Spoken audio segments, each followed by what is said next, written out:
It is by will alone I set my mind in motion. It is by the juice of safu the thoughts acquire speed, the lips acquire stain, the stain becomes a warning. It is by will alone I set my mind in motion.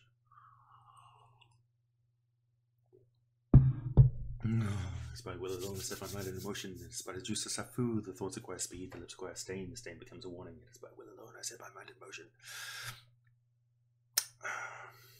Streaming again. Who's going to be the first to pop in?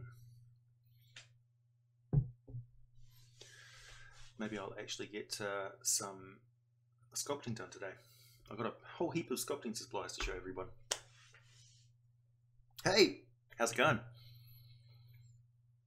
First of all, can you hear me okay? The sound and the picture and everything okay? Are you receiving me across the internet? Possibly. Sup? Lawmaster. Greetings. Welcome to the Law Citadel, the Law Abode. As you can see, I took your advice and I made a poster in the background there. I'll show you how to do that in a minute. That's just made on a photocopier. The wonders of modern technology. Of course I do, Soulless Goliath. Welcome. Good, good. Excellent. What's happening? Dubba, nice to see you again. Eric, hey. Elric. I know you from the chat, the comment section. Ding Ding 84. Haven't seen you before, I don't think. Axe Poison. Axe Poison. Well, yes and no. It's kind of from this live chat series that we've got. It's the most potent poison in the universe, seeing as it's made from actual axes. It's the potent essence of the cutting and killing power of the Dwarven Lord's axes, and also one of the worst deodorant body sprays in the world, as far as I know. I can't, in good faith, actually tell anybody how to make axe poison. To be fair, it's a forbidden knowledge. Not at all. Not at all, Eric. I look forward to all of your posts. You know that I read all the posts. Everybody knows that I read all the posts. Good, bad. Yeah, you would think so, right? That's a fact. All right, so we'll get into it. There was a few questions. Most of them were ones that were fairly easy to answer.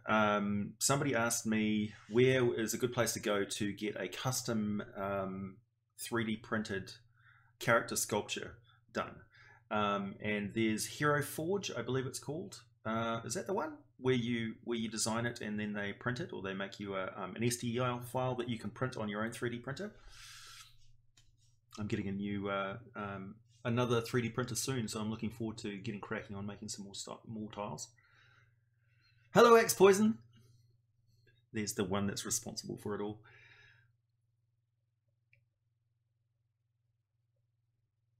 On the old web pits. Web pits? Could you explain that for me more? Absolutely. Hey, the Crafting Muse. Hello. Nice to see you. Yeah, you need supreme proficiency with the poisonous kit and also the perfumer's art in order to brew axe poison. Okay, so yeah, so that's the one. Yes, that is the one.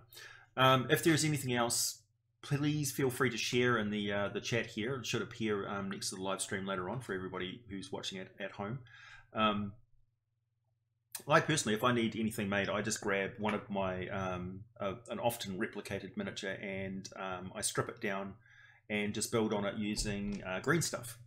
So I've made all sorts of miniatures which I should have prepared earlier and brought them in, but they're in piles elsewhere. So I have lots of little half done things, and I do specific characters for my player characters at the table, and I'll do custom paint jobs and things like that for their miniatures just to make them feel more included, you know, so that's their figure. I buy green stuff putty in bulk pretty much from Green Stuff World. It comes in these big tubes securely. It came out before, I swear. But it's basically half and half. It's green and blue, well, sort of light green and blue. I believe that the yellow that they call it, it's not really yellow, is the filler, and the green and the blue stuff is the hardener. So the more of the blue stuff that you have, the faster it will set, typically. I use sculpting tools. These are silicon rubber tipped sculpting tools. I've got a couple of sets of these. These are also from Green Stuff World. They're really good. I was just playing around with them before because I'm making some miniatures right now down on my table. I'll try and lower this down so you can see what's going on. I don't know, I'll have to wait for that image to come through before I can see properly. Or do I? Or can I? Hang on. Oh, here we go. There we go. I'll try and do this without this thing falling off my... Oh, I'm sure that could go down further earlier on. Maybe not. Maybe if I lower it down. Way! Where to go? Okay. Down on the desktop. So this is the big bunch of stuff that I got from Green Stuff World. These are neodymium magnets. Rare earth magnets. They're really, really big, quite small. That's like 100 of them there. But they're really, really strong. So if you be aware that if you glue these into a drilled out bit of a miniature base or something like that, and then super glue them on, the super glue will probably pop out eventually because the magnets are so strong that they'll actually wear the super glue loose. So just bear in mind. I've got this blue stuff, which is a molding plastic. It's a polymer plastic that heats up and softens in hot water, and then it goes solid in at room temperature. I'll just open this up so you can have a look at it. I was playing around with this before and it's quite cool. Quite cool to play with. So it comes in these little rectangular bits. And as you can see, it's not solid, but it's enough to keep fine detail. So you can press your miniatures into there and then mold them. So you mold them using, you just basically press some Sculpting or something like that in there, all green stuff as it's designed to do. And then you can create lots of little components for bits, like say I'm sculpting a miniature leg for I'm making these tiny little automatons. So let's say I don't want to go through all the fiddly bit of hand sculpting that again, because I'm going to put lots of fine detail in there, and I don't really want to have to replicate it 6 or 7 times. Then I'll just mold it into that the blue stuff, and then press some more Sculpting into there. Maybe make it in 2 halves, bake it, and then glue them together using. This is an adhesive for gluing Sculpting together specifically, and it sets when you heat and set the Sculpting. So I'm looking forward to playing around with this because I've never used it before. This is all sort of brand new to me. I'm expanding on my techniques.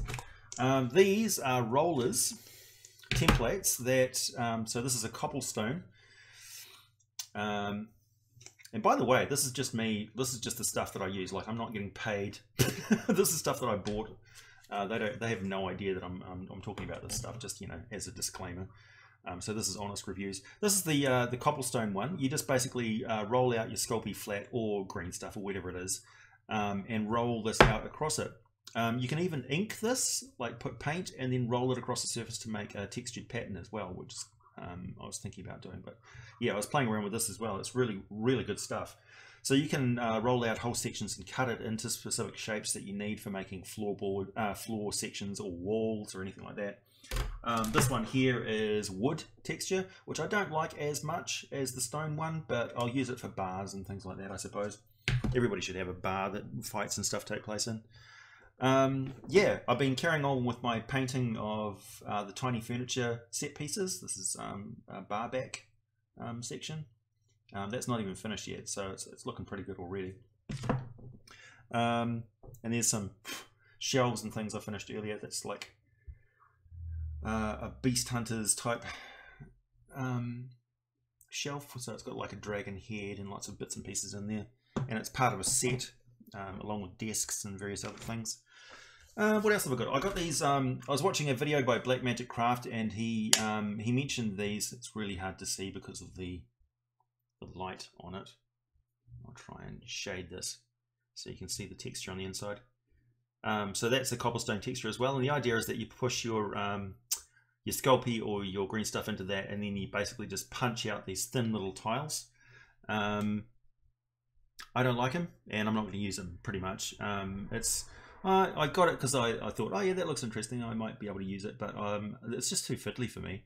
I'd just rather use a roller because I'm going to be using quite a large amount of them, and I don't really play a lot of gridded play anyway, so these little squares, I might use them for bits and pieces, like putting textures around fiddly objects and things like that, but yeah, I don't know, it's not really my cup of tea, these ones.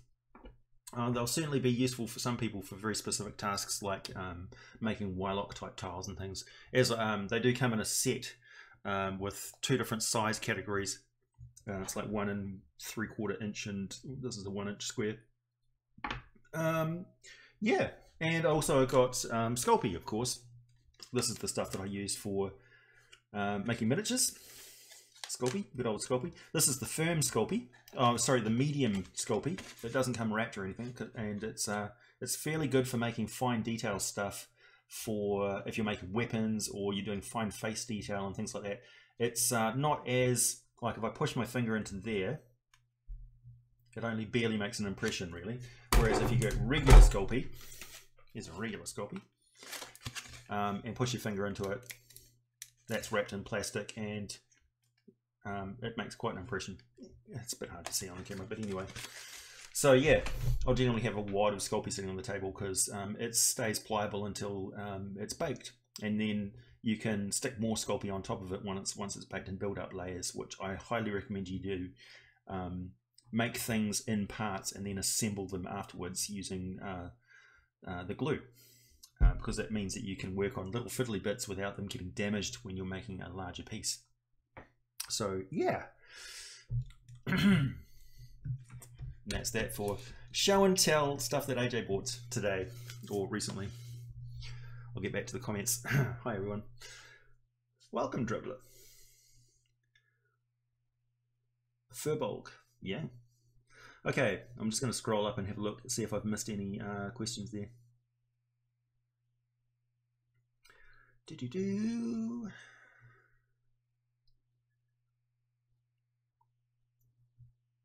A dragonborn wizard named Puff. Puff the magic dragon. Does he live by the sea? Oh, Loth's web pits, yes. Yeah, Dragonborn's a very popular character class. A character race, I should say. And I'm guilty of playing them as well, and gnomes, of course. Gnomish Conjurer, good stuff. Curse of Strahd, I've got, I think I'm close to ordering Curse of Strahd, so I should be able to do some reviews of it in a few months' time once I've actually read it, absorbed it, so I can bring some added value to you. Otherwise, I will give you just the information that you got yourself. Have I started on the Illithid head yet? No, I have not. I've got all the materials that I need though now. I've fished out my tubs of Peltire clay from storage. I've got the I've got to buy the gelatin gel that I'm going to be using, and I'm also needing acrylic paint, not acrylic, oil-based paints. So I've all got I've got a whole heap of acrylic paints, but I don't have a lot of oil-based paints, and I need that to make a seal over the gelatine to give it this flesh-like texture.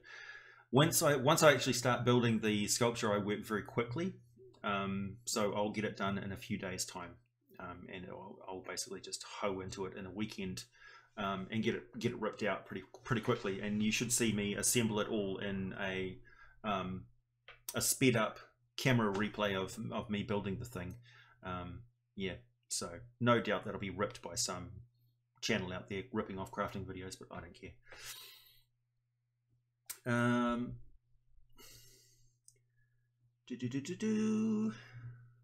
was just brainstorming for my family game. I want to use lycanthropes that are in the middle of the family feud, like the Hatfields and McCoys.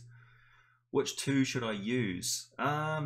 Were boars are fairly territorial. They like hang around, like they make good road brigands and things like that, and they probably, there's more solitary ones like were tigers.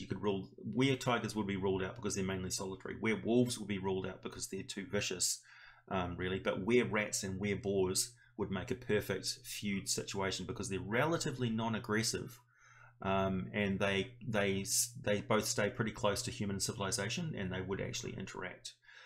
Particularly if the wereboars are encroaching into the were-rats territory. Yeah, and don't underestimate were-rats, they're quite potent. If you use different unique tools that one would think of for miniatures, oh yeah, all the time. As I just mentioned, I'm going to be using Sculpting with Pal Tire, which I doubt many of you will even heard of before. It's a kind of like plaster concrete fiberglass stuff that's really, really strong and quite easy to work with. You just mix it with water and then keep it moist over a few days. And it sets 8 times stronger than concrete. So I'm going to be using that for the strength of the... I'm going to build up the lithoid head using tin foil, aluminum foil, and then I'm going to bake the layer of Peltire over top of that, and then do all the detail and green stuff, and have a layer of gelatin over top of it and paint it and all that sort of stuff and give it real glossy look, and it's going to look horrible. Good horrible. What is the area like? Very versatile. Yeah. Goliaths and dwarfs, that's the way.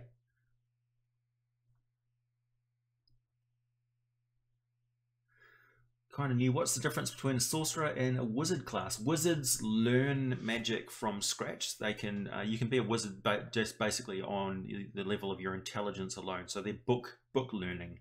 So they actually study magic like Harry Potter sort of thing. But also like Harry Potter's like inherently magical. His will, even without a magic wand and stuff, things just happen when he wills it, and that's more of a sorcerer. So sorcerers are inherently magical. And they learn magic to enhance their natural ability to cast magic.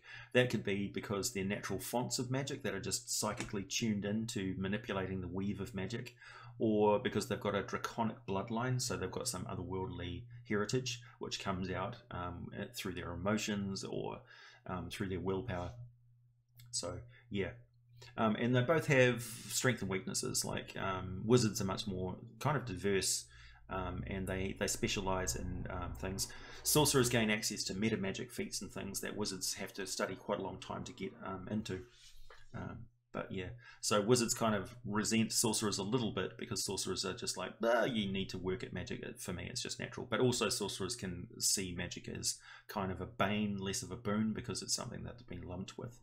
They don't have a choice of a normal life.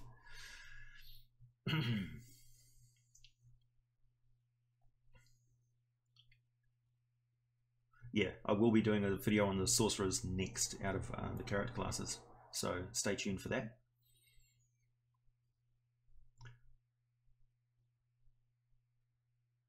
Yeah, well, okay, so concise as in rules wise,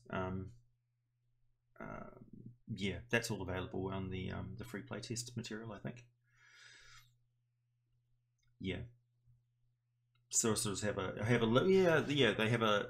they have sorcery points that they can actually use for meta magic, so they can, at reasonably low levels, they can cast a much more potent spell than a wizard can. But when wizards are particularly high level, they have a much vaster array of spells that they can use in their repertoire. They just learn them and then fire them and forget them. Oh yeah, absolutely. Pact warlocks are another story entirely. Warlocks don't even need to study magic. They're just gifted magical ability by whoever they've made a pact with. And that person that they've made a pact with may not necessarily be granting the power to them personally. They may be using a third-party source to grant the power to them. That they can't actually grant. They can't actually give themselves that power, but they can give agents of their own that power. So in a way, lesser powers can also be pact bestowers on others, and it furthers their influence by having sorcerers, having warlocks working for them. So they're not necessarily completely in control of the warlocks, The warlocks are just there like they're clerics sort of thing. Good night, level 7 warlock. Seems sorcerer should be a race. In some regards, they can kind of be a separate race. Like those who manifest draconic traits are kind of a little bit like that. Yeah. Right, what else is there to talk about? Somebody was asking me about underwater adventurers and underwater adventures and races of that ilk. So you've got Sahuagin, you've got those Ixachitl, those sort of stingray things. You've got sea elves, you've got tritons. I need to do a video on tritons too soon as well. They're another good player character race that I don't think gets enough traction because they're relatively new. They've just been around and showed up in Volo's guide. I haven't even finished completely reading Xanathar's guide to everything. I'm still working my way through that. My workload of making monster videos is pretty huge. Talking of which, I got a request today from my mate Keith. I don't know if Keith's here or not. To do a video on Sothoga, the frog god. He comes from 3rd edition D&D and also Paizo. So this is a shout out kind of to the Pathfinder people as well. So this is the script for Sothoga that I'm going to be recording after this live stream, and I'm just gathering together images and stuff. You'll have to forgive me. There's going to be a lot of images from Warhammer 40k Nurgle in there because it just fits so well. So I might make a little disclaimer there before everybody jumps on me in the comment section about what images I used from the wrong game. Anybody else have any questions for me? Any particularly vexing game problems that you're having at the moment? Or shall I get on to talking about edition wars and adventure writing?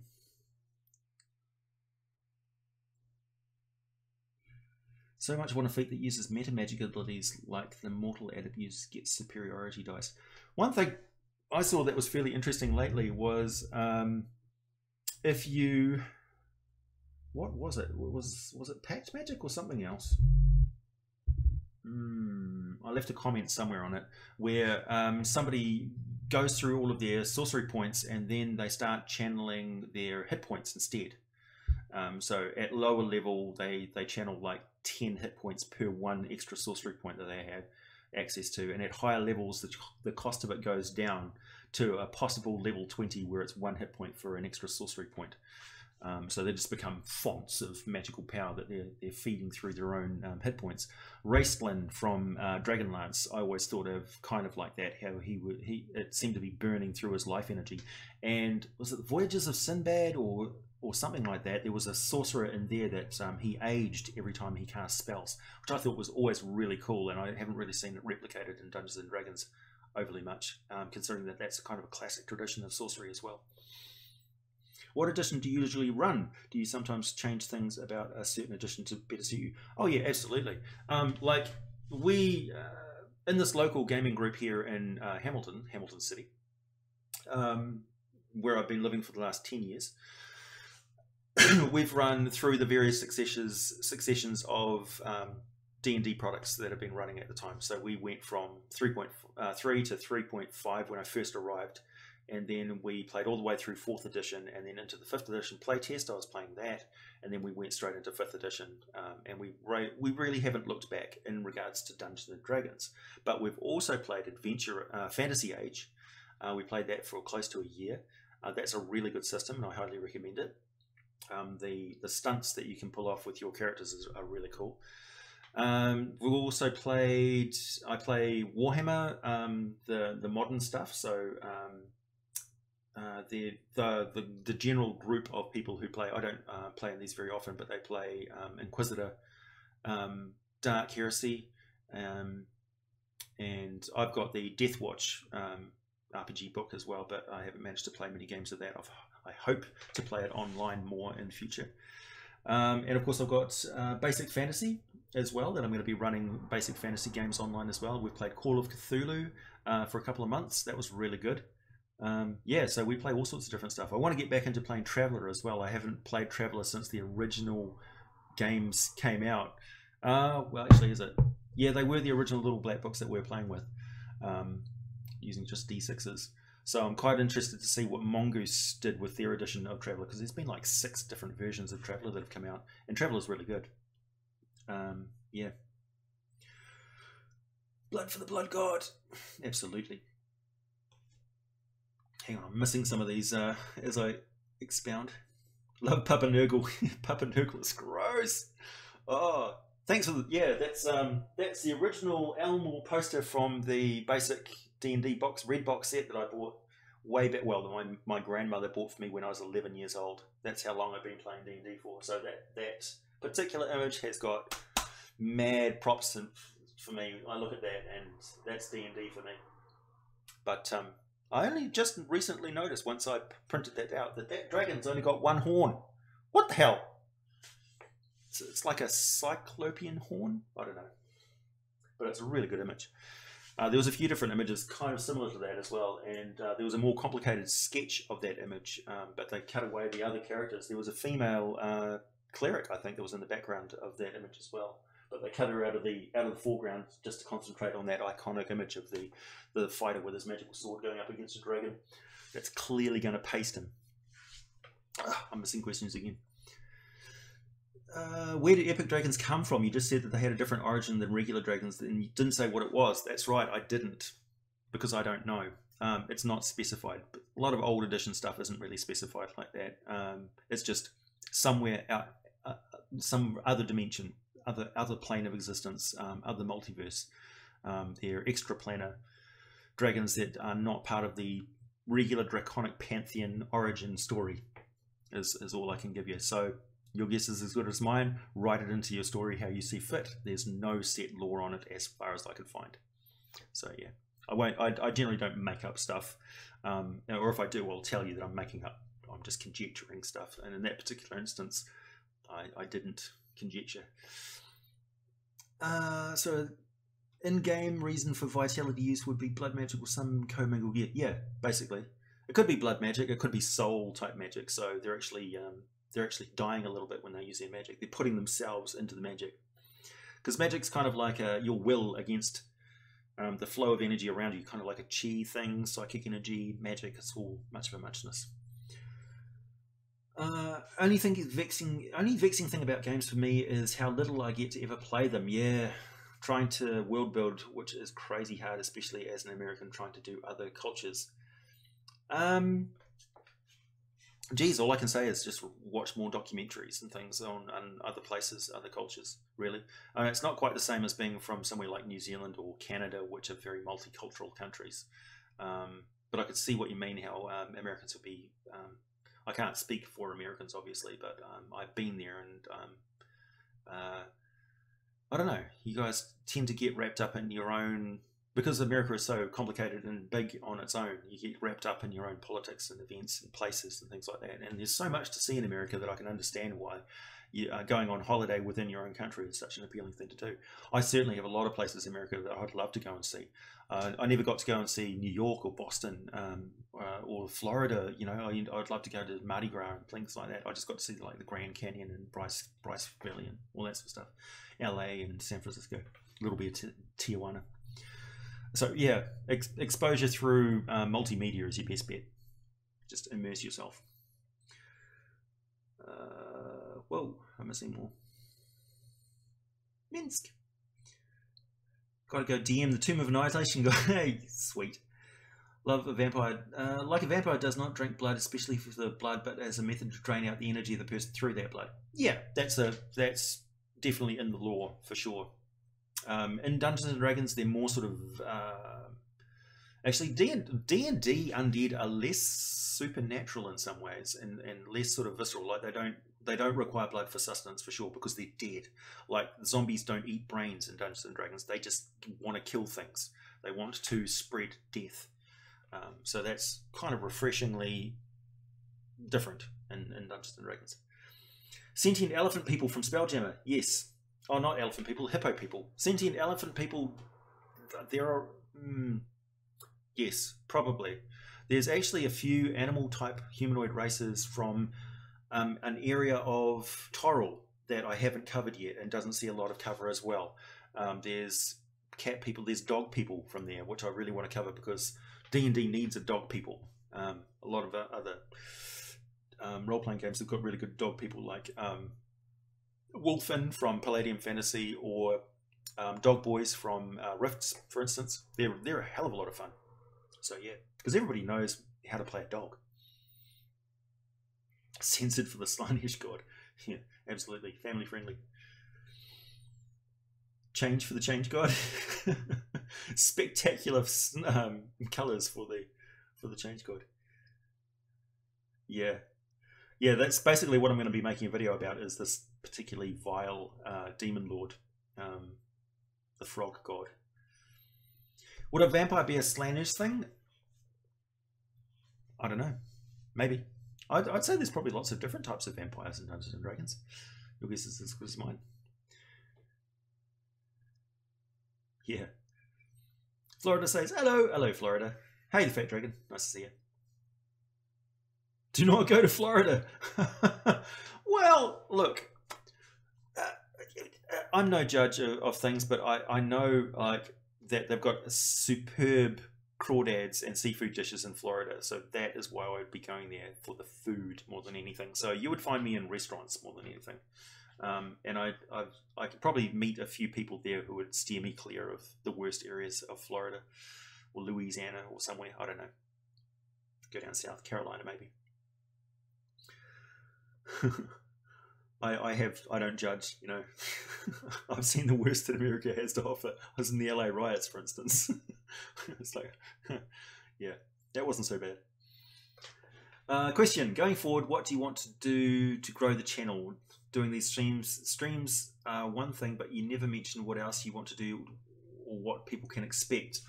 Okay, so I'd like to diversify my platform to be on more than just YouTube, for instance, just for securing my own livelihood, so to speak. Really, the channel's doing quite well as far as growth and stuff is going. This past year has been fantastic. This year is going equally well. So I'm you know, not desperate to grow even further. This way, I like having a manageable amount of people that I can talk to, which is really good. And have you been to the Waitomo? Yeah, I've been to the Waitomo. I've been to Waitomo, and there's glowworms just down from my parents' orchard, next to a native stream. Yeah, so I've seen glowworms for sure. So looking forward, I'd like to do something like a podcast, because a lot of people have asked me to make a podcast, and it's merely just my lack of technical skill. But it would be as easy as just putting the audio from my regular videos and then expounding on it a little bit in between. So I could probably air something like a couple of monster ecology videos as a podcast, and do a commentary on other stuff that came up in the research and things like that, and just talk about what I think of it. So for sure, I'd like to do that. It's just that podcasts aren't generally, like, I know that a lot of people do them sort of professionally and stuff, like, but for me it would be slow going to get any sort of benefit from the podcast myself, given the time and things that it would take me to make them. So it would really be accessory to what I do already.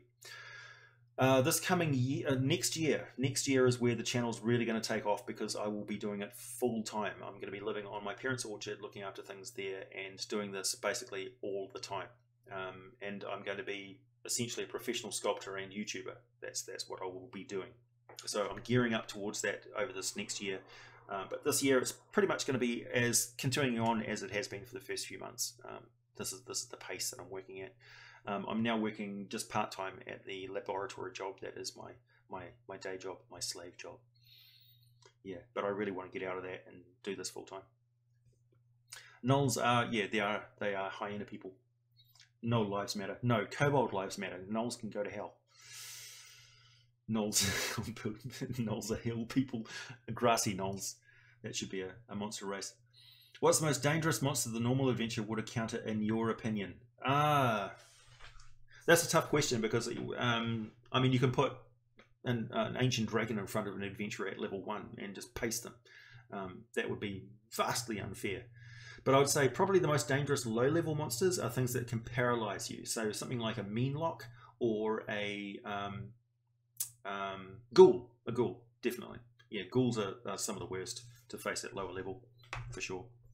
Very dangerous. Very dangerous. Asps. Very dangerous indeed. Slimes, oozes, and puddings, not so much. You can run away from a slime. And oozes and puddings are not that dangerous. They're mainly dangerous if you're trapped in someplace with them. The DM is the most dangerous monster. Yeah, DMs can make rocks fall and everyone dies. Yeah, Stefan, that's the answer. Gods, yeah.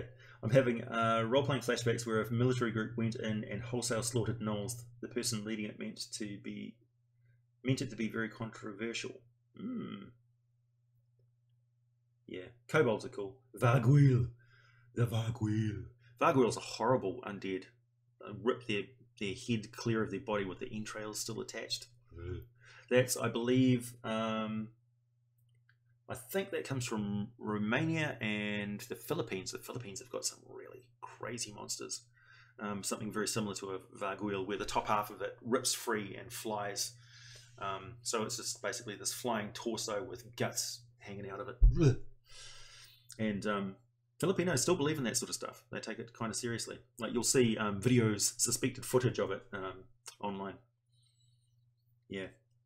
Talk to a Filipino person. They've got a vast array of mythology, monster mythology to relate to you. These horse things in the forest that trade for tobacco and stuff. It's fascinating.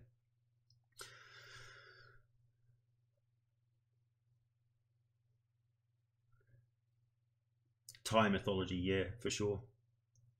How do I feel about the Tome of Beasts? I love the Tome of Beasts. It's my jam. It's right here with me all the time. I love this book. It's fantastic. I want to see more books like this. There's also Frog God Games has got a book of monsters in there. Tome of Horrors, I think it's Tome of Horrors. That really needs a 5th edition version. So if you're working for Frog God Games, I will buy it. You just need to update it for me.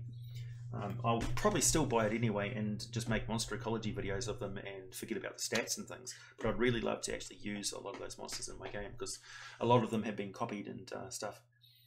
Hey, Jared. Yes, you did. Welcome. So yeah, there's a lot of really good things in the Tome of Beasts. I've kind of done a review on it, but I haven't really covered a lot of the monsters in here.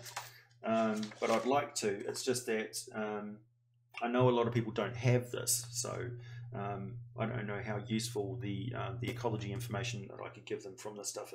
And a lot of the stuff, like, it's brand new, so there's not a lot of, I mean, there's basically just the information on the page, and that's all I've got to go with. So I might do videos where I do 2 or 3 monsters in one go, or just little short Monster of the Week videos kind of thing, where I talk about a monster from here just briefly.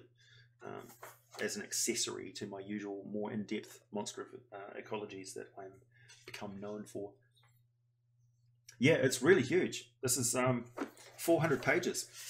It's a massive tome. It really is a tome of beasts. 430 odd pages. It's open game license as well. It's lists them by challenge. See, this is what I mean about, I love this, books with good indexes. This is an appendix of monsters by challenge rating, and the page number they appear on. This is the NPC features, so the different features that the different NPC creatures have got. There's playable, there's monstrous, well, opponent humanoids in the back here that you can use. All of it's got artwork, beautiful artwork, color artwork. Really high quality book that's going to last me for years, and it's got some really high level creatures in here. Yeah, I love this book. It's great. It's also got some like otherworldly stuff as well, and really weird stuff. Monoliths, champions. Yeah, this is the Ghoul Emperor. How cool is that? So yeah, they don't steer away from level 20 challenge rating creatures, for sure. The other one I've got is the Tome of Limitless Monsters, which I did an illustration of one of the creatures just the other day. This is good, nowhere near the quality of Tome of Beasts, of course, but it's got some interesting stuff in it. There's a lot of kind of tired stuff in here that I probably won't use a lot myself, like orc zombies. Who cares, really? Orcish plague zombies are a little bit more interesting. They do have a good list of non-player characters in there, which is fairly good, like the Apprentice Mage. Everybody needs to have an Apprentice Mage. Dragon Hunters, Combat Engineers, High Priest, Fighter Mage, Hospitaller, Jesters, Lord Knights, Pickpocket Street Kids, and swarms of Pickpocket Street Kids as a monster, which is great, and Warlocks. So yeah, lots of stuff in there. And of course, you know, monster manual, follows guide, that sort of thing. I can never have enough monsters, really. If anybody has ever found an interesting monster book with a lot of stuff in it that's anywhere near to being as good as Tome of Beasts, let me know. For sure, I can always do with more of them.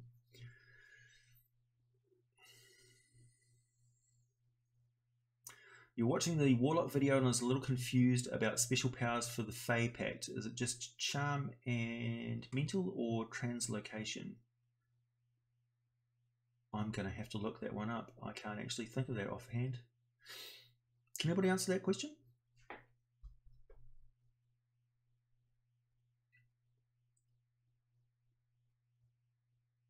How do you convert 5th edition to 2nd edition?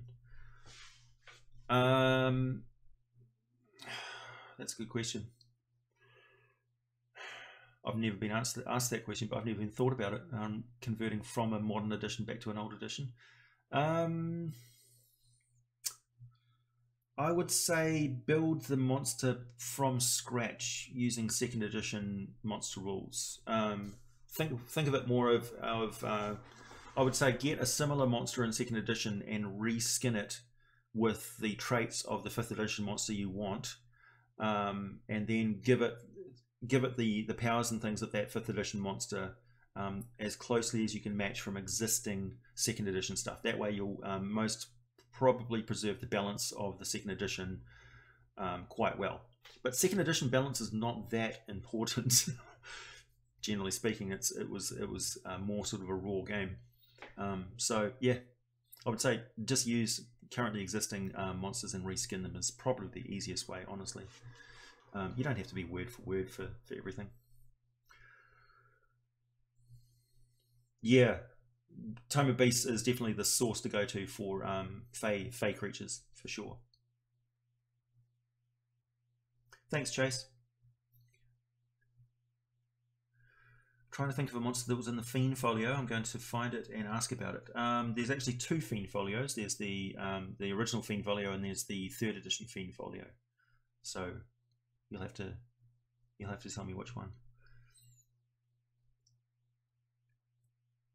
You need to find the Thaco of 5th edition. Well, Thaco is just armor class in reverse.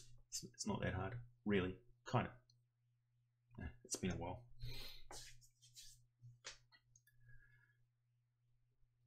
I think that was Mosquito. Boy, summer's on the way out, and they're still biting. Boy, you guys moving into summer now over there, eh? Lucky. We're moving into winter over here. It's going to be a slow, drawn-out process, I can tell you. Lots of storms.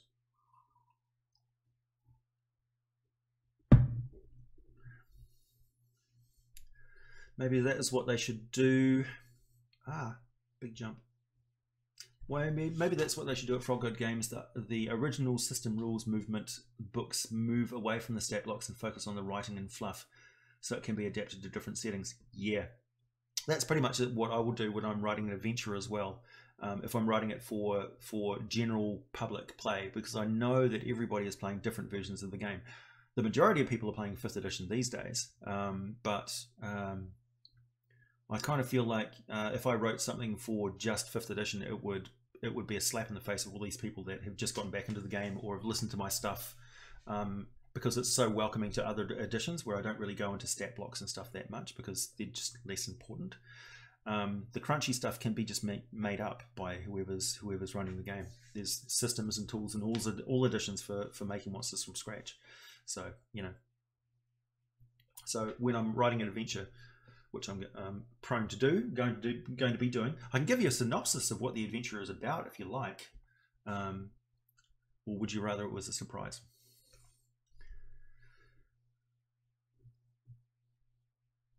You did a level 21 shot. Oh, that would be hard to run. I'd like to do also a top 10 things you can do to speed up your game video, because that's a lot of people have complained about how slow 5th edition is at high levels with gameplay, and that's actually not so much the edition's fault as it is the way that people are playing, I think. So I'd like to offer some suggestions to that problem. How many dragon videos are left? I don't know. A few. Say 10. I don't know. A few. I've got all of the Viking dragons, the Lenorms, and I've got the Planner dragons, which I have the. Let's see. I've done the Adamantine dragon in my video on Bitopia. I haven't done the Arboreal dragons, so that's one. I haven't done the Axial dragon, which I'm looking forward to. That's the dragons of Mechanus. I haven't done the Beast dragons. These are all the Planner dragons. I haven't done the Concordant dragons and the Rilmani. The Rilmani were part of my video on Planner races. That was the Patreon exclusive one that I released to the public around Christmas time. I haven't done anything on Arch dragons, which are dragons which are empowered by specific alignments. So yeah, there's a few.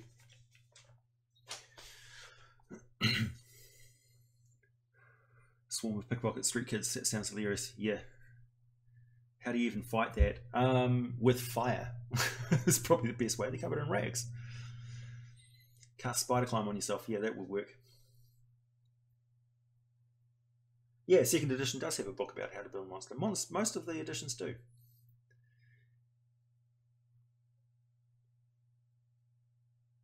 Oh, they made an expansion to the 3rd edition Fiend Folio. Well, I don't even have that, I don't think. Yeah. You've still got snow. Well, it'll be on its way out, I'm sure. Springtime. Oh, I was over in the States in the springtime, actually. That's when the LA riots happened. It was the tail end of spring, and there was still snow in some parts. Bryce Canyon had a little bit of snow in it. Didn't have any in Arizona or California, obviously, but there was lupins in California. I remember the tour guide being very enthusiastic about us being able to see the lupins. Good night, Debar. Hey, Jeff.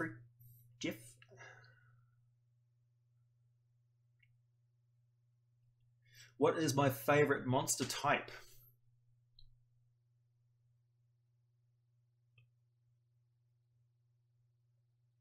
Humans. Humans are the best monsters. They're so dominant on the world. Excellent suggestion, AJ Pickett. What is the adventure that you're going to put out? I'm going to be putting out an adventure which is basically it's a small town, and there is, or possibly a large town, an indeterminate town somewhere in your particular gaming world. I'm going to base it on a particular location in the Forgotten Realms, although I'm not going to mention it by name. I'm just going to talk about that particular location and leave the names of the places anonymous, so people who are familiar with the Forgotten Realms may be able to actually spot where I'm basing the adventure. And essentially, it's the characters are contacted or run into a sage who's got a prophecy that's he's absolutely convinced that something bad is going to happen. And what happens is he predicts a meteor that flies down and hits the side of a mountain. Bad, horrible things are destined to come from that place. And essentially, the characters are tasked with going there, retrieving star metal, and the local blacksmith will be able to fight this horrible monster which has suddenly appeared. It's crawled out of some place. And when they go there to investigate where the star metal is from, that's when they run into problems with a bunch of elves escort them through the forest, because they're as much a threat, under threat from this place as well, because their forest lies between the township and this impact site. So they head off with the elves and stuff. They get into some combats and things in the forest, as you do. And before they even get to the impact site, they're confronted by a big bunch of very angry dwarves who are very stoically saying, "You cannot go any further. This is dwarven business. Scoot. You know, get out of here. This is none of your concern, particularly you stinky elves." And things between the elves and the dwarves get real tense, real fast, and they go at it. And the humans are like, or whoever the adventurers are like, "We don't want to get involved in this. This is ridiculous. This war is pointless. Why aren't we all working together against this threat?" So they can either sneak away and leave the dwarves and the elves to kill each other, or they can try and, you know, let's all just like chill out and work together on this. And they may actually get some allies and stuff depending on how the diplomacy works. Or they may actually get involved in the fight and fight for the side of the dwarves or the elves or however they want to play it. Eventually, though, they get to the impact site, and it turns out it's punched straight into the side of the mountain and punched right into an ancient dwarven ruin that the dwarves don't want anybody to know about. And I won't go any further into what's inside there. Suffice to say that it's pretty trippy stuff. That's the adventure, and the adventure is called What Lies Below. Oh, the Fiendish Codex 1 and 2, yeah. Oh man, Fiendish Codex is great. Canaan Race, yeah, 3.5 for sure. Nice. Yeah, so I'd like to cover some of the more obscure playable races that have shown up in the previous edition. Oh, I've already got an idea for an April Fool's video. Oh.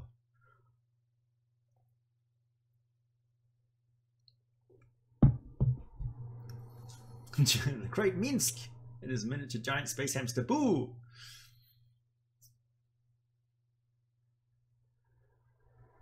A Discord channel, by all means. Okay, go for it. I may even tune in when I'm researching stuff. I tend to, like, I've been sort of drawn into group admin duties on quite a few of the sort of lore-orientated Facebook groups, the Sages of Toril and Sages of Eberron and all that sort of stuff. But anything that really takes away from my time of making videos and things like that, I will drop like a hot potato. I'm just not interested in any sort of social media stuff that takes away from my actual work of making videos. I am here to make content. Yeah, content for everyone. I know it's great to chat with everybody, and I get a lot out of it. But yeah, this is pretty much the most amount of chatting that you're going to get out of me on social media. Pretty much. Well, I don't know. I'm always approachable, but I won't have like 6-hour-long conversations over Messenger unless it's something that's really interesting to me. Because I've got too much to do. Probably above the Sword Coast. Maybe. Who knows? Schult? No, it's not Schult. Because if it hit the side of a mountain, it would be probably hitting a volcano. And that's not cool. It's the opposite of cool. Oh yeah, the Coyote. I love the Coyote. Yeah, that's a good suggestion actually. It's going in the list. Surprised I haven't done a video on them already. I was fascinated by them when they first came out, when I first saw them.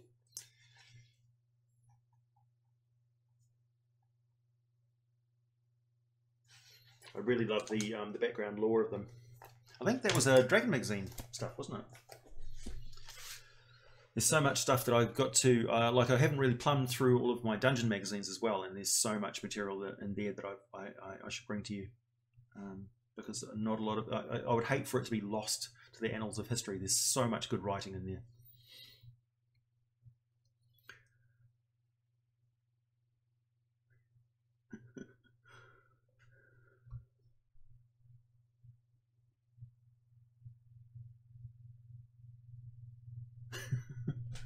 Hey, you never know. I might have a giant hamster in there sometime soon.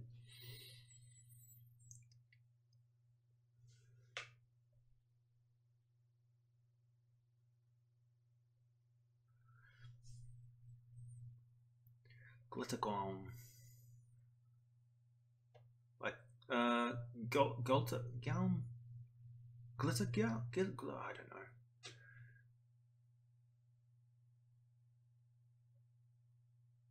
Oh, on the Coyote, I believe that was from a Dungeon magazine, from a Dragon magazine, possibly. There was some 4th edition stuff on them, I remember. Yeah. But essentially, they were a bunch of wizards who went into the Far Realm.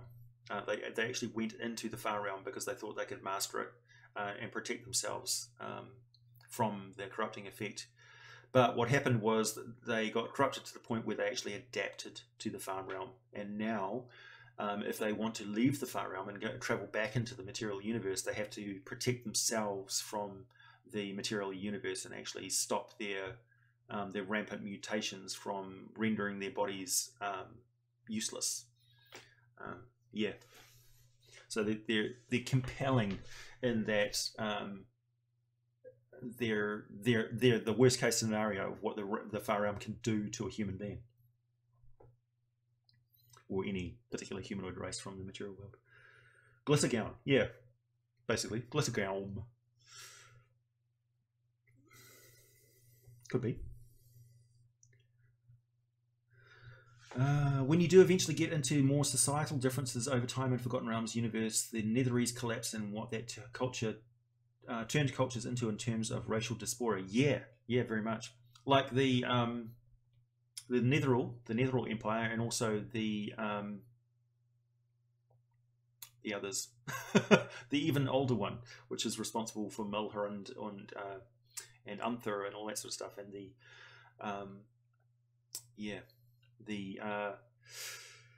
the people that are descended from Earthlings. I personally, yeah. Aloha from Oregon. That's a mixed thing. Hello. Thanks, man. An old school tribute. Well, I kind of include bits and pieces from Greyhawk every now and then.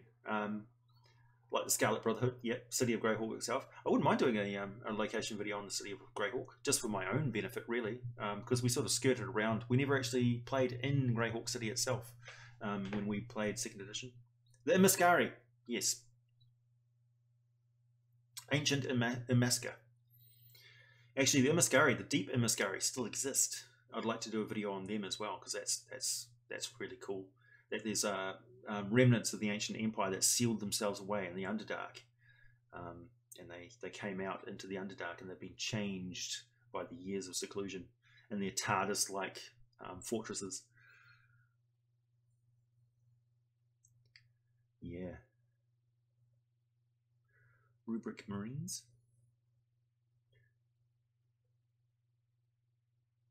Gauntlgrim. Gauntlgrim. That sounds more like it. What else was I going to talk about? We've covered Axe Poison. Edition Wars. Oh, yeah. So talking about Edition Wars, there's this guy. I was watching one of his videos recently. His name's Scott. And he appears every now and then on Nerdarchy, and he raised a really interesting point about Pathfinder coming up with a 2nd edition and the possible reason why that is. And I don't know. I mean, without I don't want to put words into anybody's mouth or assume anybody's thought processes or anything like that. But it seems very much that Pathfinder saw an opportunity when the market was divided by 4th edition, because 4th edition was a radical departure from 3.5. Pathfinder stepped in and took over the development of 3.5, or Paizo, I should say, took over the development of 3.5 and made 3.75, or essentially Pathfinder, and that became their flagship brand. Which is not to say that they don't produce a lot of other excellent games, which are well worthy of checking out. I'm a big fan of Mutants and Masterminds, for instance. City of Thieves, that sort of thing. And Midgard. Is it? Do they do Midgard? I think so. Anyway, so they took over that development of that existing product lines to appease the people who basically wanted to stick to D&D as it was and not transition into 4th edition. 4th edition had a lot of benefits in that it drew in a whole new generation of gamers who, because it was so easy to pick up. So it served a purpose for sure, but it did very much divide the hobby for a time there. I think in the long run it was only good because the hobby's stronger now than it ever has been. So the proof is in the pudding. But D&D was being outsold by Pathfinder for a short time there, which was the first time in its history that it's kind of happened. And Scott pointed out that Dungeons and Dragons is kind of on a whole other level from other role-playing games, and I've been pondering this as well because somebody objected to me saying they're the world's greatest role-playing game, Dungeons and Dragons. They said, well, it's subjective, and it's actually not. Dungeons and Dragons is Americana. It's like jazz. It's like hamburgers. You know, it's above and beyond any other game. It can never be eclipsed by anything else, as far as I'm concerned, because it's the originator of the genre. It's the original thing, and it's still going strong after over 30 years. So nothing else comes even close. Pathfinder is just a version of Dungeons and Dragons. Yeah, and now that they're coming out with the second edition, it's like you can see that their market share is hurting. Their sales are hurting with the explosion of fifth edition, and I can understand that I'm interested to see what they bring to the table, because if they're going for bear, if they're actually aiming on taking a chunk of the market back from Dungeons and Dragons, now they've got an uphill battle. But they had a good run, and I'm looking forward to it. And I'm looking forward to also supporting Pathfinder as they go forward, Paizo, because they make great products. Yeah, they do Midgard. Yeah, good.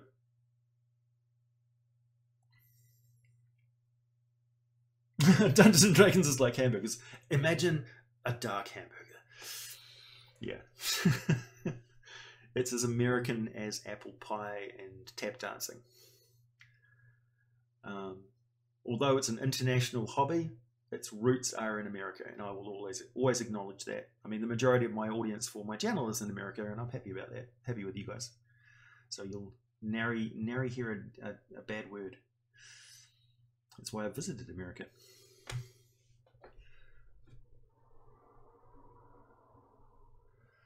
You find World of Darkness better for roleplay and D&D is better for combat-wise? Well, yeah, for sure. It's kind of weird though. I mean, how is World of Darkness written for roleplay differently to Dungeons and Dragons? Like, what part of the Dungeons and Dragons rules tell you how to roleplay? Can you adapt the mechanisms from World of Darkness into your Dungeons and Dragons games to make a blend which is the best of both worlds? Don't see why not.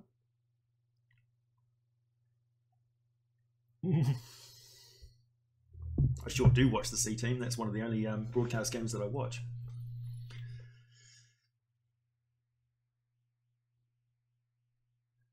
Now that would make Pathfinder Pathfinder would be the original classic Coke that had to be remade into classic Coke again. Remember that whole thing with they remade Coca-Cola and everybody hated it, so they put out the original but they called it classic. Kind of like that. I won't say that Pathfinder is the Pepsi, because it isn't. That's a horrible thing to say. Yeah, it's more like a hot dog. Interesting thing. Over in New Zealand, we call a sausage in a bun an American hot dog. We call what you would call a corn dog, we call a hot dog. Just go, yeah. We sell it with tomato sauce on it. Yeah. 5th edition course corrected drastically with 5th edition. They came out batting for bear, gunning for bear, I should say, and you can't argue that they didn't succeed in their mission of taking back the market share, which they most certainly have. 5th edition is the best-selling edition of Dungeons and Dragons ever, as far as I know. New Coke, thank you. I just posted an article on somewhere. On another social media site where I was talking about Blalik. Hang on, I'll read it out to you actually while I've got your attention. Just on my thought on where Dungeons and Dragons is going. And the basic synopsis of this is that Dungeons and Dragons is becoming more mainstream, and is that a bad thing? So bear with me. So Mayim Blalik posts a video about Dungeons and Dragons and with playing Dungeons and Dragons with her kids at home, and what a great way it is to connect with them. My first thought was, Jesus, D&D is just this very moment went mainstream, sorry, and nothing is ever going to be the same. And then I wondered why I thought that. So the first part's easy enough. Balix is a very famous person. She's been appearing on broadcast TV shows since she was a kid. And she's a famous female role model for geeks, science, women who identify with characters she plays, that sort of thing. She's got quite a potent social media clout, and so she reaches a lot of homes. And she is talking about her family and her kids, raising her kids, and she's talking about the problem of kids being glued to smartphones and things in the home, and how difficult, and tablets and phablets, and how it's difficult to connect with them personally in conversation. And this is Dungeons and Dragons is a way of combating that. So she plays D&D with her sons, and she's informing mothers and households across the world that D&D is not only okay, it actually helps with a real problem in the modern home. So something that everybody, I think, recognizes as a problem, disconnect between individuals. So you can bet this is going to make waves, and I'm not sure the industry is fully prepared for it. It's like the New Age movement wasn't prepared for the amount of like housewives doing Reiki and hands-on, like the amount of quartz crystals required and the Himalayan pink salt candles and things like that. Just outstripped supply. So something mainstream becomes mainstream when it's okay with mums and dads, mostly with mums. And here she is saying, this is what I'm using to combat this problem with my family, and it's really good. And so the mainstream is basically dusting off the house mat to D&D, saying, okay, we're sorry about the 1980s satanic panic, come on in. Meanwhile, all of us old school people who played through the 1980s are like, yeah, we can't get over that hitch in the back of our neck when we think that we so much as mentioned Dungeons and Dragons and a screaming mob waving pitchforks is going to be at the door any minute. Because that's kind of what it felt like. We're getting vilified for playing this game of imagination. And the thing that really gets me, like, it is a male-dominated hobby. I only have to look at my own demographics for people who watch my videos, look at the amount of people in my chat room here. It's a male-dominated hobby. Why is that? It's crazy to me. I mean, it's a pretty simple game, and it focuses on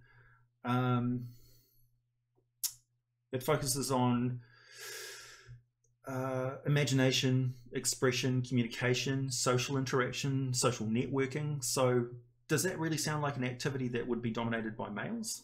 No. So I've got to blame the industry itself and the previous generation of gamers for that situation, for making it this elitist male club sport sort of thing, when really it should never have been. It should always have been introduced from the grassroots up. It should have been something that that families and things play together. So I imagine that the future generation of role players aren't going to be stereotyped as playing in their mum's basement. They're going to be playing at the table with their mum and dad. Us.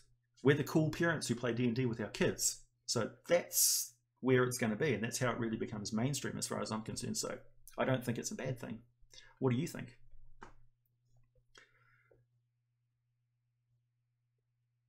Yeah, I'm also a comic book reader. Yeah, exactly.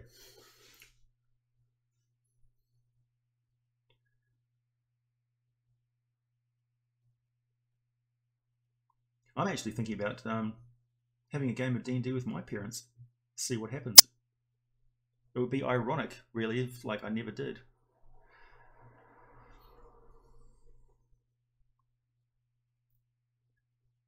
Yeah, I got turfed out of somebody's house that I was staying at once because they found my deck of Magic the Gathering cards and didn't like it. Didn't like it at all. It wasn't even a black deck either. It was like a blue and green. Even had some white cards in there.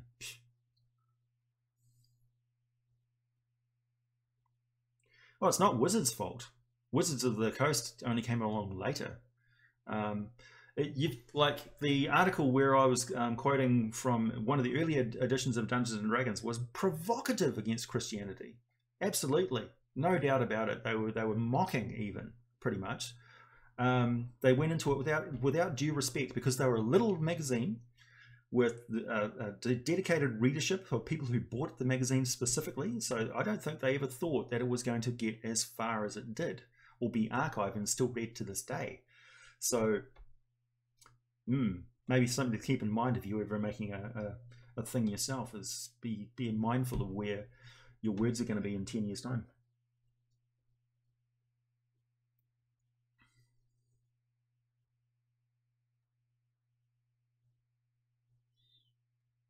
Are you asking that of me, Reclaimer? I don't have any kids. More's a pity.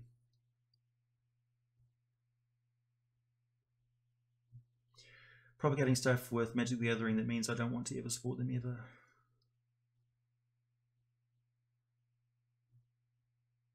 Okay, but good.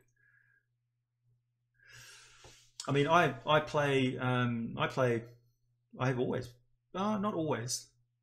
See, when I was in school, when I was a kid in high school, the girls didn't play D&D with us. I wish they had, really. They just didn't. It wasn't that we didn't include them. They just never showed any interest in it, so we never invited them, sort of thing. They could have at any time. They just had no interest in it. It wasn't their scene. But in hindsight, I think they would have really enjoyed it.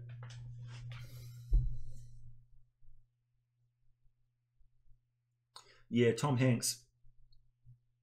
Son of a bitch. I watched that movie of his. I mean, that was based on a true series of events and things, I think. Yeah, but loosely. But you watch it and you think, that's more of a story about somebody with severe personality problems than it is any sort of problem with the game. I don't know, but it was portrayed badly. They jumped onto a bandwagon, you know. They jumped onto the public alarm thing, and it was a nice juicy thing to make a movie about because people would watch it, and they did. So I can't really blame the marketing of movies and things for it, but the response from Dungeons and Dragons to that sort of thing, TSR, yeah, TSR, because TSR was run by very creative people, but I don't think they had a hell of a lot of business sense at the time, and certainly not a lot of sense in regards to dealing with the media. But I don't know. I wasn't there. And I certainly don't want to besmirch any of those titans of creativity. I have nothing but respect for them. It is what it is. I mean, perhaps it would have happened anyway. It was just the time, the days, the era. Monsters and mazes, yeah. Yeah, exactly. And that's, I think, is the way going forward, Levi, that most people will have role-played entirely in mixed company, and that's just the way it is. They can't imagine what it used to be like, but I mean, it was like that, honestly. We would have loved to have role-played with women there, but they just weren't there.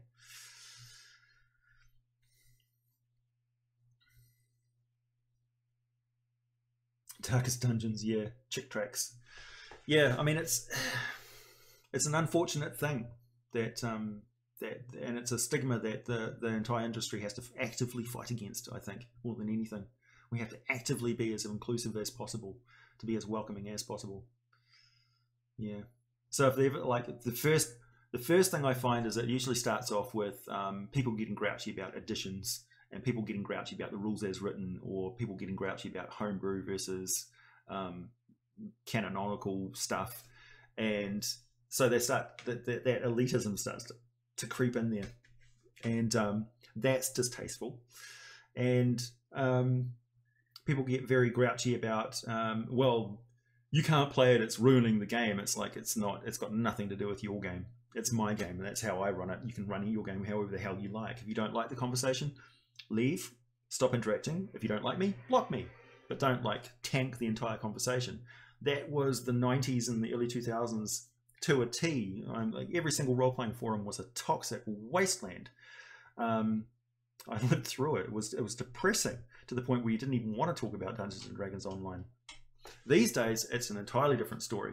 I think there's only one or two Facebook groups I can think of that are really horrible these days. But most of the ones that have popped up in the last couple of years have been really good. Mostly. Anything that I'm involved with tends to be fairly inclusive, for sure. I just don't get involved in negativity. It sucks.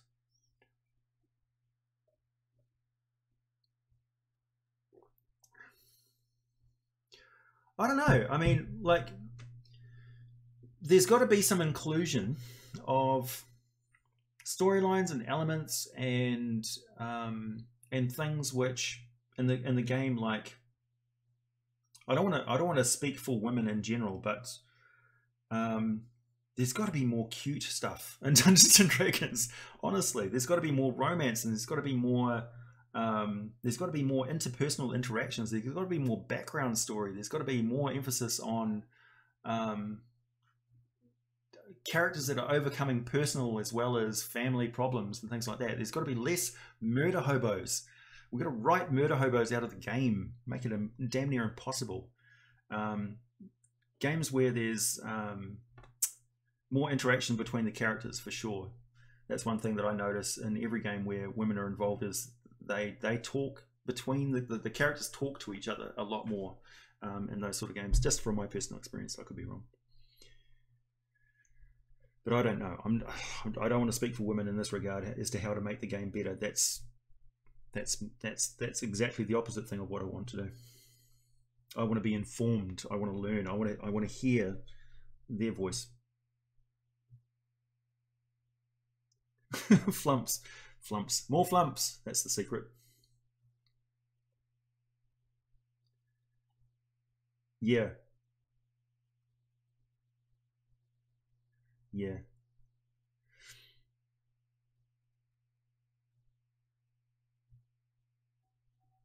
The difference between tabletop games is that there's never a place where people you don't know could walk in. I mean, it's not like a random person, let alone girl, would bust into your house. It's true. True. Is Pathfinder 2nd edition going to be based on AD&D 2nd edition? No. I don't think so. The man just said, "Less murder hodos, get him!" Yeah, I know, controversial.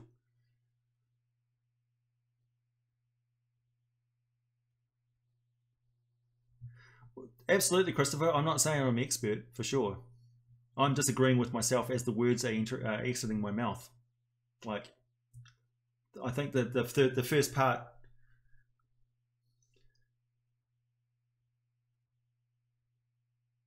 For sure. Yeah. Yeah. Gary Gygax ran the game with an iron fist. Like, he hated wizards, for instance. He wanted everybody to be a scrapping warrior. So it was even exclusives of males who wanted to play different roles, let alone whatever.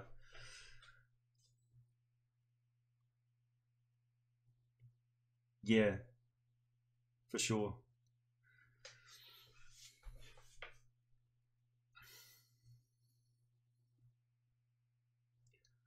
I'd love for you to make a video on this yourself, Crafting Muse. I'd for sure listen. That's the thing. I want to hear. You know, I want to hear and learn. That's the main thing. As a dungeon master, you absorb any material you can find. You should be constantly reading and watching stuff and getting input from your players and things as to how to improve. Nobody's perfect. Hundens? What's a hunden?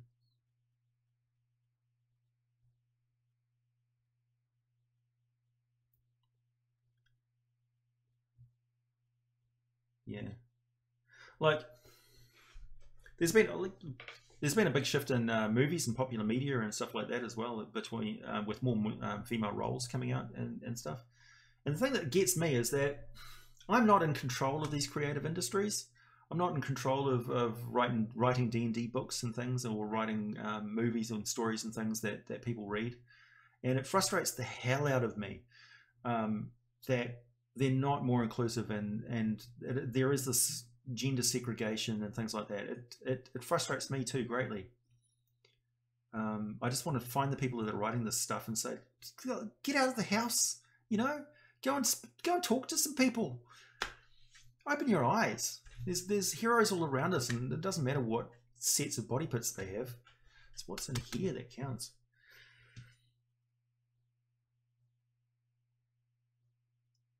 Oh, the Hunden. Really? Let's have a look. You got me curious now, since I just happen to have the book right here. Page 253.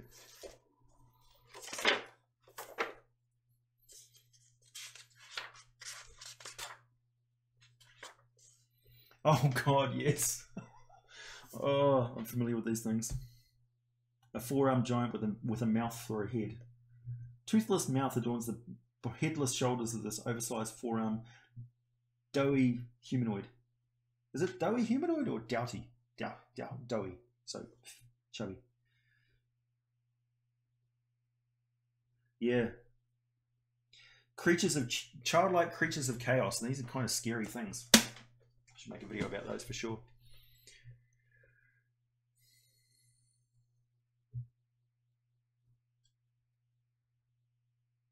Oh yeah, Lewis. I thought that the crawling claw was a perfect familiar for a necromancer, for sure. Crawling claws,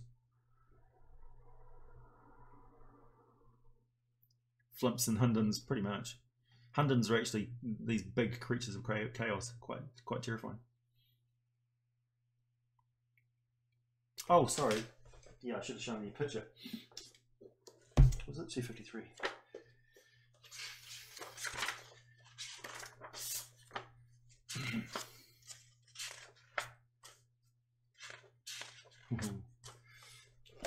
Here we are. Let's see if I can get this in frame. So they're creepy looking things. The Hunden.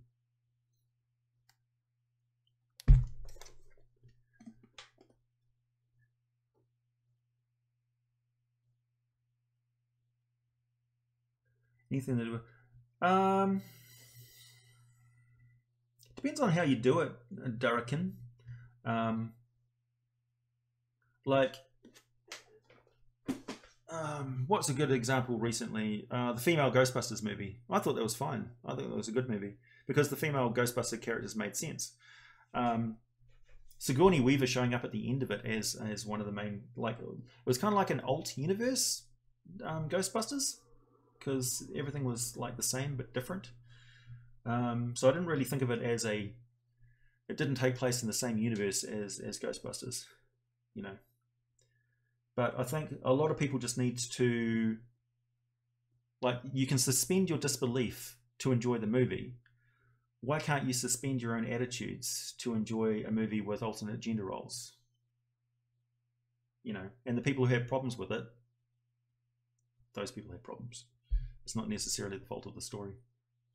But again, it depends on how you do it. If you go into it ham-fisted with like an agenda, then yeah, you're going to have blowback. But if that was your objective in the first place, to shake it up, to change people's opinions, then it's for the greater good. But yeah, hopefully in the future everything works out. It was watchable. Yeah, it was watchable. I mean, it was some of the comedic stuff in that movie sucked. I don't care what the gender of the person was. You know, it was just not that great. Some of the characters were really good. Like, what's his name? The Aussie guy. I didn't think his comedy was very good. A lot of the jokes fell flat. They were wedged in there. They weren't really wedged into the original Ghostbusters movie. They didn't like tell jokes. It wasn't Saturday Night Live sort of jokes, you know, even though they were Saturday Night Live actors, kind of thing. Well, actually, they were. What were they? They were from the magazine thing. National Lampoons guys. Yeah, that's where they had all their origins. Yeah, Annihilation is really good. That's actually a large part of the inspiration for the adventure that I'm going to be writing. I can highly recommend it. Annihilation is a really good movie. And it was funny actually, because I mentioned that movie to a workmate of mine. I said, "Oh, it's like an all-female lead," and she was like, "Where's the man candy?" I was like, "Yeah, that's true equality. That's exactly what a guy would say. Where's the eye candy?" Well, anyway, guys, I have a video to narrate and get done by the end of tonight, hopefully. So I'm gonna. It's been an hour and a bit, hour 24. So I'm gonna bid you all farewell. Female Thor. Has there been a female store? I don't know. So take care, everybody, from around the world and across the states. Nice for you all to tune in. I'll be back again, man candy. Yeah, I'll be back again next week, same time, same place. I hope to catch you again then. Take care, everybody. Don't let the Hundans bite.